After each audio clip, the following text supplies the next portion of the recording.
How high was Stephen Curry ranked in high school? The answer will shock you. 281st in the nation. That meant almost no major college wanted him. His father, former NBA star Del Curry, even had to swallow his pride and ask his alma mater, Virginia Tech, for a chance. But the coaches there didn't see the potential, offering him only a walk on spot with zero scholarship money. Refusing to give up, Curry tried his luck at Duke, the top program in the country. It was even worse. He never even met legendary Coach K after the trial. The feedback was brutal. Your son is just too skinny. At barely 1.83 meters and thin as a rail, they believed he simply could survive the physical intensity of NCAA basketball. Curry began to doubt if he could even play at the next level. Then came Davidson College. It was a tiny school with fewer than 1,600 students. While academically great, their basketball history was bleak. They hadn't won an NCAA tournament game since 1969. Everyone expected Curry to be the savior, but his debut was a total nightmare. He shot 4 for -14 and committed a staggering 13 turnovers. His teammates and fans were left wondering, is this kid really the one? After that disastrous first game, Curry was devastated, sitting on the bench in silence.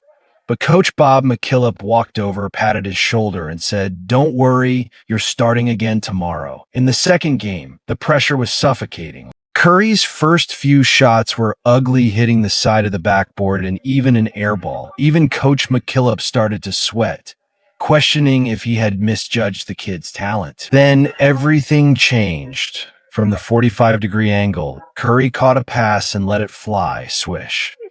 That one shot ignited the God mode we know today. Whether it was driving to the rim or launching deep threes, he couldn't miss. By the final whistle, he had erased the memory of his debut by dropping 32 points and cutting his turnovers down to just 3. By his sophomore year, Curry was unstoppable. He averaged 28.4 points per game, earning a spot as a first-team All-American. He led Davidson on a historic 22-game winning streak, marching straight into the 2008 NCAA tournament. Their first opponent, the powerhouse 7-seed Gonzaga. Before the game, Gonzaga players mocked Davidson, calling them a cupcake school. The game started exactly as predicted. Gonzaga surged to a 13-2 lead, leaving Davidson shell-shocked.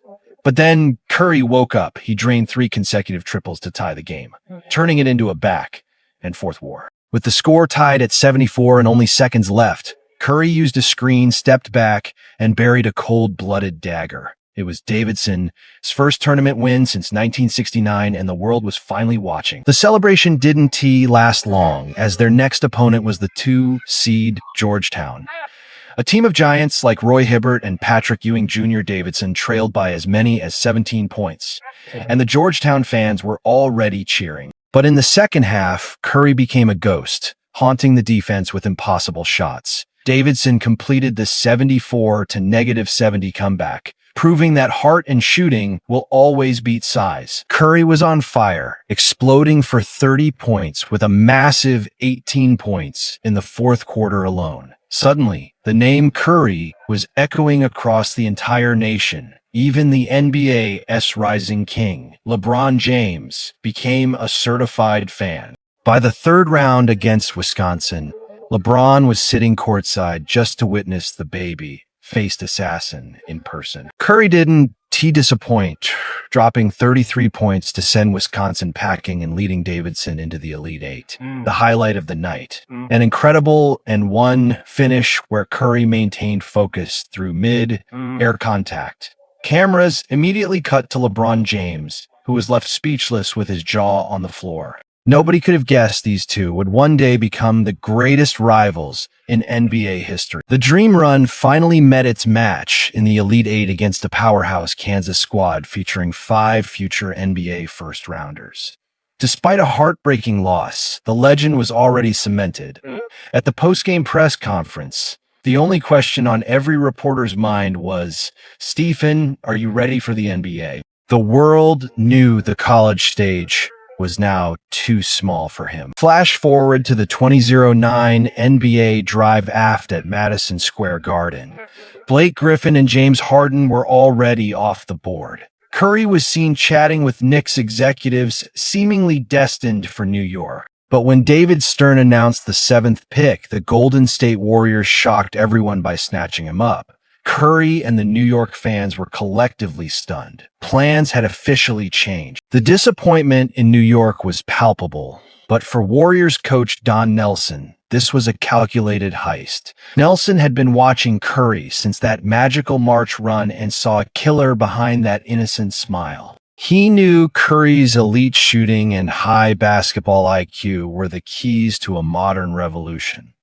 Even if the Warriors had the first pick, Nelson claimed he still would have taken Curry. The vision was to pair Curry with star guard Monta Ellis to create the most dangerous run-and-gun backcourt in the league.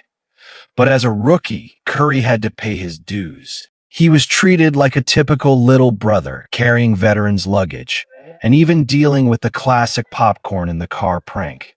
Through all the hazing, Curry kept a smile on his face, waiting for his chance to lead. On the 26th of October, 2009, during Monta Ellis' 24th birthday celebration, Curry took the mic to sing "Happy Birthday" to the team leader.